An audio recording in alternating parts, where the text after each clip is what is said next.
definitely from they had the pleasure of that train ride. But they Dunlop just says that they prepared food and coffee for the guys going through. Yes.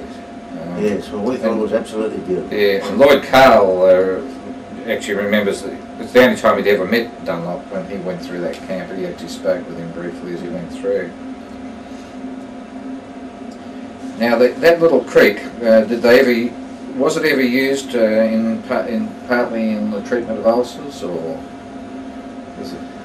No, I don't think so, but I remember it being used quite a lot for washing.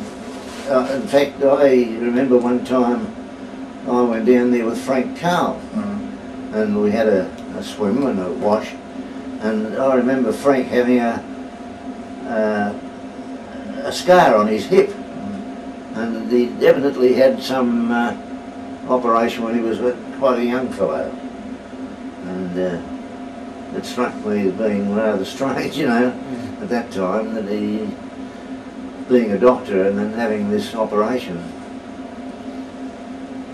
But so far as I know, the stream there was used mainly for washing. Now, I think there was a Colonel Hutchison was in charge of Tambay. Yeah, Colonel Hutchison. What was he like? Oh, I didn't have much to do with him, but he was the CO of the camp. He was a Pom, wasn't he? He was, yes. Yeah. Englishman, we better say. Yeah. There were quite a number of doctors in the team up there, other than the Australian doctors. Yes, Wolf was up there with you as well, wasn't he? What name? Pat Wolf, wasn't he with you? Yes, Pat Wolf was with us. Yeah. In fact, he used to sleep alongside me. Yes.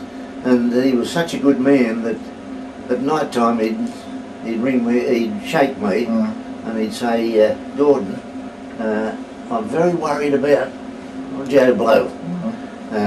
He'd say, he wasn't too good when I left him this afternoon. Yes. Would you mind coming up with me and hold a flare for me? Yes. And I'd light a bit of bamboo and carry it, you know, and lead him up to the hut where this fellow was a patient. Yes. And he'd have a look at him and have a talk to him, and then we'd go back. But he was a marvellous man, Pat Wolf. I don't know whether you'll be able to help me with this, but in the Sonkarai area, there was Shimo Sonkarai and Kami Sonkarai. And Kami, and in between there was Sonkarai itself, which initially was a British camp. Yeah, well, I don't know much about that. That was where the big bridge, which was called the Bridge of 600 or 1,000 Lives, was built. They thought something like that number died building that bridge. Yes, I don't know anything about that.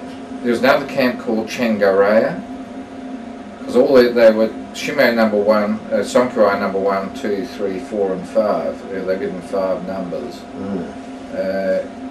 There's not much known about them.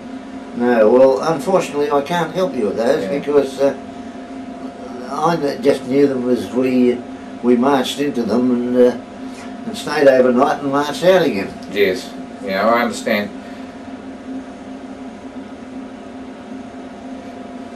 And then going back to Tanbaya, is it correct that the Japs let you put up a Red Cross sign to indicate that it was a hospital facility or not?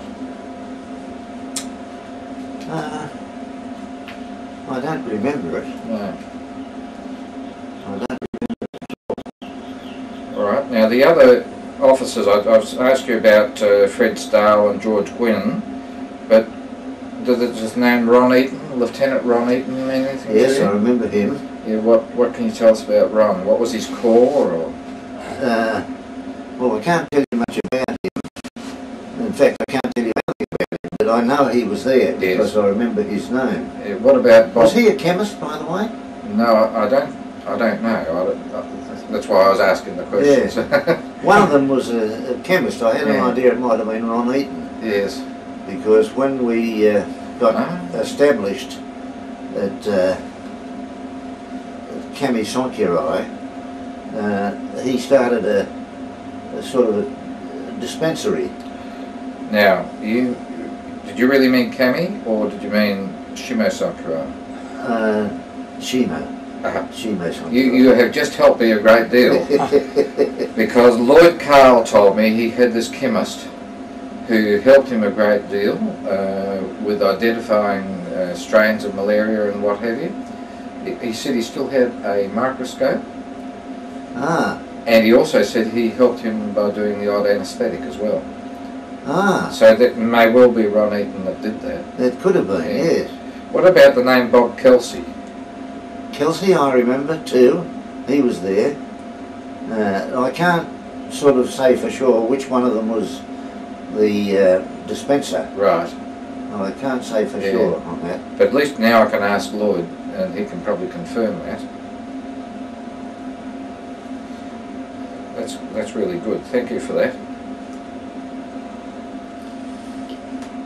When you're also at Tanbaya, tell me about this corporal punishment that Bruce had handed out. Ah, well, I remember that very well, because what happened was that fellows was stealing quinine, which was in very short supply, as you can imagine, and they were selling it to the natives who would pay big prices. Well, then the money they got from that they would buy food, or they would sell it for food, swap it for food. And anyway, Bruce Hunt got up and said, if I catch the man that's doing this, he said, I'll have him flogged. He said, before everybody. So they caught a fellow, and true to his word, he got him up. He called a camp parade. Everybody had to be there. If they were capable of walking, they were assisted, either carried or, and so that they could all witness this flogging. And anyway, they got out in front of the crowd, and the senior officer from this fellow's unit was called. He was a captain of something. I can't remember his name, but I think he was a captain, and he was given a bamboo, and he was to flog this bloke. Well, I mean, flogging was token. Only, as you say, token. And anyway, he flogged him, and then afterwards I was talking to this bloke, and he told me that when he got back to Australia, that he would have Bruce Hunt well and truly on the map over this flogging business.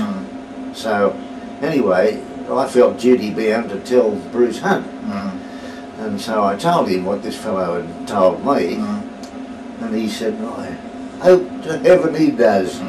He said, there's one thing he said I do hope for, is that he will put me into the government. He said, because then he said it'll give me a chance to really open up on him. But nothing ever happened, of course. No. But the example had to be made, didn't it? Well, the stealing stopped. Bruce was criticised for that back in Changi, wasn't he? Oh yes, he received a lot of criticism for it. But I think most of the people with him spoke for him and said... Well, I know I was, for one, very much on his side. Yes. What about the chaplains you had up there? Who did you have up there? Well, we had 2 or 3 chaplains. I've just forgotten their names now. But what about the Pommy one? Duckworth. Oh, Duckworth. He wasn't with us. Wasn't he? No. No. I didn't come in contact with him until we got back to Changi. But I've got a book over here, a prayer book. Yes. With an inscription in it by Bruce, by Duckworth, yeah. John, I think. Yeah. Oh, that's lovely. But you got an impression of what he was